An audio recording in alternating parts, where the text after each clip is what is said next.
The Driver and Vehicle Licensing Authority announces to the general public that effective tomorrow, October 15, that's today, 2025, all activities of the compliance team in relation to fines on our roads are suspended till further notice.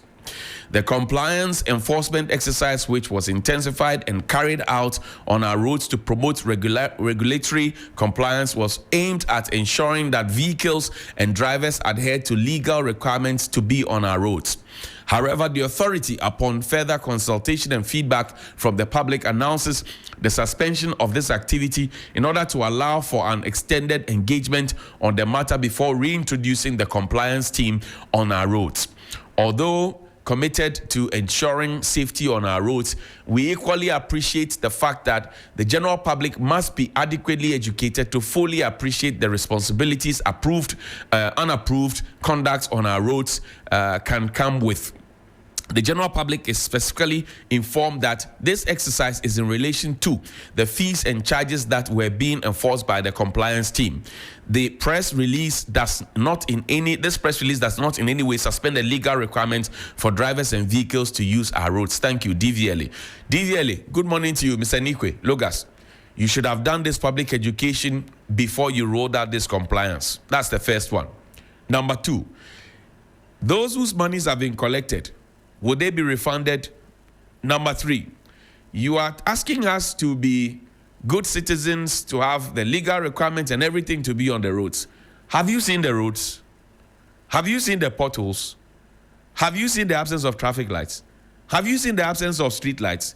Have you seen the absence of road markings? Have you seen all the things that are going on? I agree with you if you want to arrest the aboboyas and some of the rickety trotros and some of the reckless drivers. I agree with you.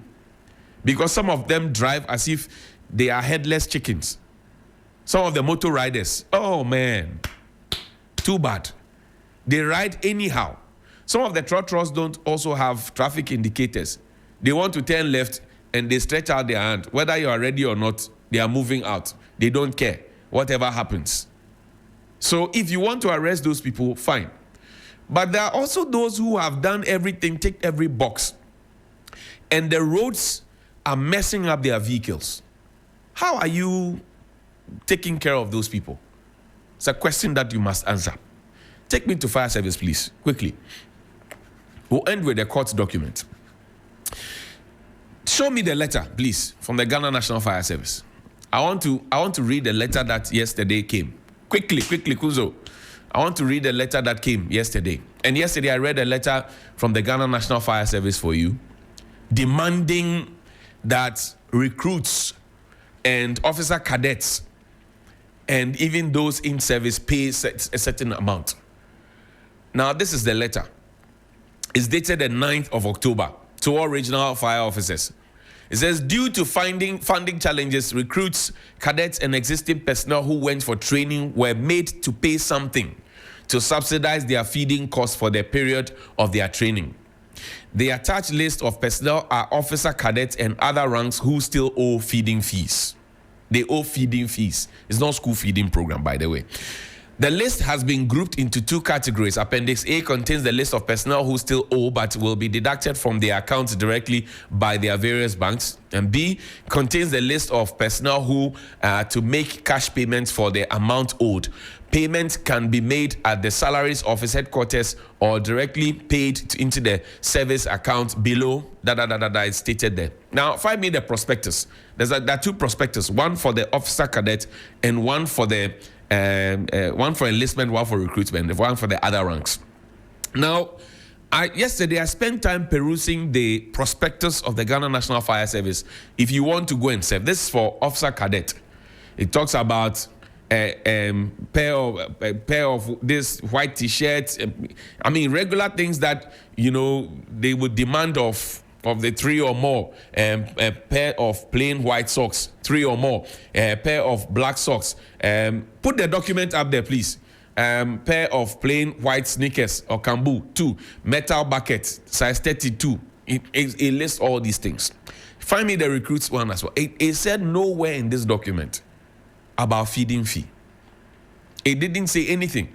This is the prospectus also for the other ranks, right? And we don't have too much time, so I can't go through it. But a large size black kiwi shoe polish and a brush, pair of black shoe for church service, pair of soup bowl and flat plate. Put the document up. Pair of soup bowl and black plate. And then cutlery sets, blanket, white plain singlet, and suitcase, and then a white pillowcase, all of those ones. Now, show me the legislative instrument. Put the legislative instrument out. The legislative instrument that guides the Ghana National Fire Service. LI 2415. LI 2415. Now go up. I want to read the portion that talks about training and feeding. Thank you. Section 31. Recruitment and enlistment into the service.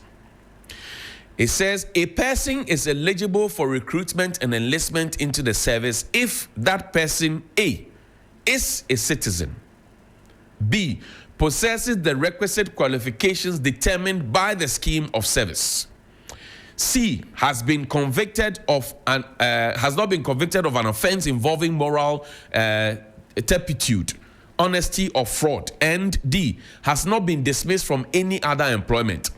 A person eligible for recruitment or enlistment into the service shall be required to pass a pre-recruitment and pre-enlistment medical examination. 3.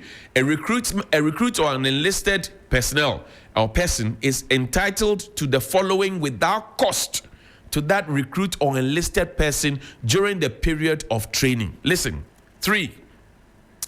It says, section 31(3). It says a recruit or an enlisted person is entitled to the following without cost to that recruit or enlisted person during the period of training. A, accommodation. B, medical care.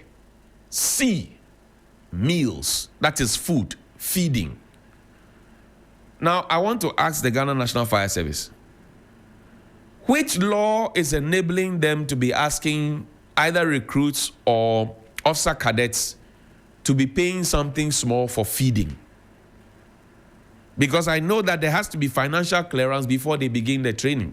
And that's why yesterday I called on the Interior Minister that there are questions to be asked. And the answers must be provided. It is not fair that people buy their forms, they go through their own medical test and whatever it is before they come to you. They buy all the things that I've stated here in their prospectus. And when they finish, they come to you, tell them that they have to pay to feed themselves. I don't get it. Was it the government that told you? Shadrach, hold on for me, please. Was it the government that told you that they don't have money? Was it the government that mentioned that? Look, find me that court document. Let's wrap up with the court document. Shadrach, give me 2 minutes, please. Go up to the...